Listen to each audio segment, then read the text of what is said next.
Oke pemirsa, saat ini saya sedang duduk bersama dengan salah satu pemilik warung di Tor Simarsayang, Pak Simanjuntak. Kita akan coba berbincang-bincang lebih jauh seputar dampak daripada program dadakan yang dilakukan oleh pemerintah Kota Padang dalam menyangkut permasalahan sosial di Kota Padang Sidimpuan. Di sebelah kiri saya sudah duduk Pak Simanjuntak. Kita akan coba tanyai lebih jauh. Oke Pak Simanjuntak. Dalam hal program razia yang dilakukan oleh pemerintah Kota Padang Sidimpuan, kira-kira efek yang Bapak rasakan sendiri sebagai pemilik warung apa, Pak?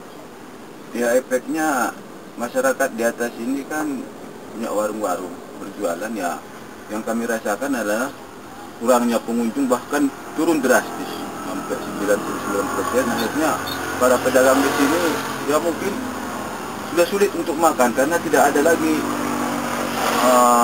penghasilan setiap hari. Iya. Saya rasa itu yang kami rasakan. Kami sudah survei ke atas sana juga. Bagaimana nasib kita ini, Pak? Kita udah nggak makan. Bahkan sekarang ini mereka berusaha tetap bertahan hidup, menunggu janji-janji dari pemerintah untuk memberi dukungan. Dukungan seperti apa yang dijanjikan oleh pemerintah, Pak? Yang dijanjikan dari pemerintah, kemarin kami sempat audiensi di wali kota bahwa kita akan dibenahi untuk lebih baik Simarsayang ini, karena sudah ada isu-isu bahwa tempat ini adalah tempat yang negatif gitu ya.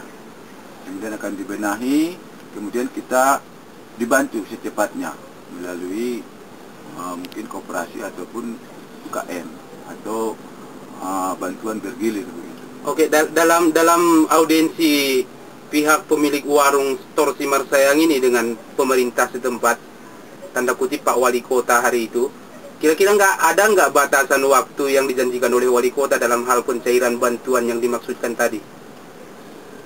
Kalau batasan waktu tidak ada yang pasti, cuma dijanjikan bahwa semua pihak, bahwa semua elemen pun ikut mendukung untuk perbaikan Simarsayang ini. Dan bantuan itu masih janji, gitu, belum ada kepastian kapan kita harus menunggu gitu. Jadi sampai sekarang ini masyarakat bantuan dari mana gitu. Oke, Pak. Pasca dari dilakukannya razia oleh pemerintah Kota Padang Sidimpuan, sampai saat ini kira-kira udah berselang berapa hari, Pak? Pasca kemarin itu kan waktu dirazia polisi tanggal 6, sekarang udah tanggal 22 ya. 22 berarti. Tadi kan Bapak mengatakan mulai dari dilakukannya razia, Bapak dan kawan-kawan lain yang mendirikan bangunan di lokasi Tor Simarsayang ini mengalami pemunduran omset hampir 99%. Ya. Kira-kira yang menjadi subsidi untuk memenuhi kebutuhan hidup Bapak dan kawan-kawan lain di Tor Simarsayang ini apa alternatif yang dihadirkan oleh pihak Bapak sendiri? Ya, kalau dari pihak kami itu yang jelas kita mengikuti aturan yang ada yang dikeluarkan oleh pemerintah. Kita sesuaikan sopo-sopo atau damo-damo itu, ya kita mengharap tetap pengunjung datang gitu. Iya. Karena ini kan sudah direncanakan menjadi panorama ataupun wisata. Iya. Tetap kita mempertahankan hidup di sini gitu.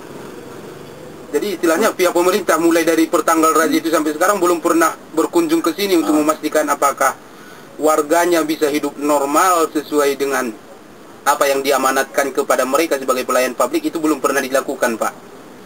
Saya yang mewakili ya, sampai sekarang ini mereka belum pernah mengunjungi aja, mungkin belum pernah, apalagi menanyakan tentang nasib kami itu belum pernah sama sekali, Pak. Belum pernah sama sekali. Oke pemirsa, kita akan bincang-bincang lebih jauh lagi dengan Pak Simanjuntak seputar nasib daripada pedagang yang ada di Tor Simarsayang ini setelah dilakukan di Pemkuah agar tindakannya harus ini, ya itulah dengan kita bentuknya forum komunikasi ini. Ya kita taat pajak dalam artian kita ikuti aturan, ya kan? Jadi ya kita menginginkan ya Pemko ini namanya kita citrakan lah, nggak ada tempat maksiat di Simarsayang kan gitu. Perwali itu kita tidak laksanakan lah, perwali nomor lebih. Istilahnya zat yang ada itu jangan ditambahi. Jangan ditambahi. istilahnya biar jangan ada muncul masalah. Ada bro di lain wali kota atau sekda pada waktu Jenis formulir. atau batas kapan realisasi Iya. itu akan dilaksanakan udah Secepatnya nih aku bilang. Ini ya segera mungkin dalam artian kan atau aturan taat kepada aturan yang dibuat. Nah, apalagi dikasih tahu. Ini nggak dikasih tahu, kita harus ini. Nah, kalau saya kembali bertanya, kenapa nggak tertib? Kenapa nggak ditertibkan? Kenapa kita nggak didukung? Pidanai supaya program ini jalan, bekerja samalah dengan kami. Ini nggak pernah kerja sama. Intinya pemerintah naung ada di Botolai Sangabi ada dampakna. Setelah terjadi sono apakah pemilik warung makan atau tidak makan? Mau tahu tidak tahu sama sekali. Tidak mau tahu sama sekali. Iya. Dengan resiko yang dimunculkan dari razia mereka ini. Iya. Memang iya, Mak. Coba tanya, sampai gadukun tuh yang jauh cabut. Pak Mak aja bisa mangan. Nah, mangan biar ni anak punya buat kamu. Nah, tabusin tak buat. Tidak, doi. Ada orang buat. Kita. Ya, Kita memang. kembali ke zaman penjajahan. Kalau kamu sebagai pelaku usaha dagang, wali kota sebagai pemerintah, terjadi dialog sama komunitas. Jadi sebetulnya, aduh harapannya bang ke depan. Harapannya ya seperti Perwa itu ya, bahwa ini sudah direncanakan atau kan masih Perwa ya, belum Perda.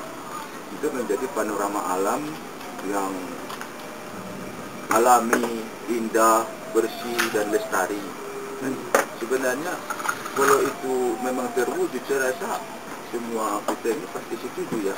Cuma sekarang kan akhir-akhir ini banyak isu bahwa Sumber Sayang ini tempat maksiat kan itu masalahnya.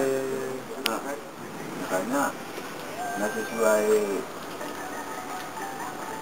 Perwa nomor 27 2008 kan itu memang itu ada aturan ada sana itu.